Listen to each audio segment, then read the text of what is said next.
Hello, food enthusiasts. Chef Walter here with another Quick Bites episode. Today, we're exploring dolmades, a delightful Greek appetizer that's both flavorful and elegant. Dolmades are grape leaves stuffed with a savory mixture of rice, herbs, and sometimes ground meat. The filling typically includes rice, finely chopped onions, fresh herbs like dill, parsley, and mint, and often a splash of lemon juice or olive oil for added brightness. When prepared with meat, ground beef or lamb is mixed into the filling for a richer taste. The grape leaves are carefully blanched to soften, then spread out and filled with the rice mixture, which is rolled into small, tight bundles. These rolls are then cooked gently in a seasoned broth or simmered in water until tender.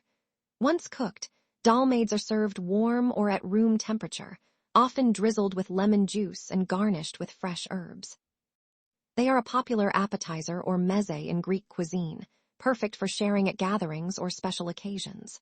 The combination of tangy grape leaves, herby filling, and citrus zest creates a harmonious burst of flavors. Dolmades are versatile.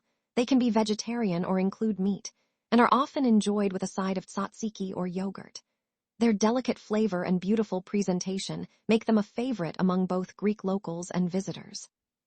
Making dolmades is a fun and rewarding process that connects you to Greece's rich culinary heritage. Stay tuned for more delicious Greek bites on Quick Bites with Chef Walter.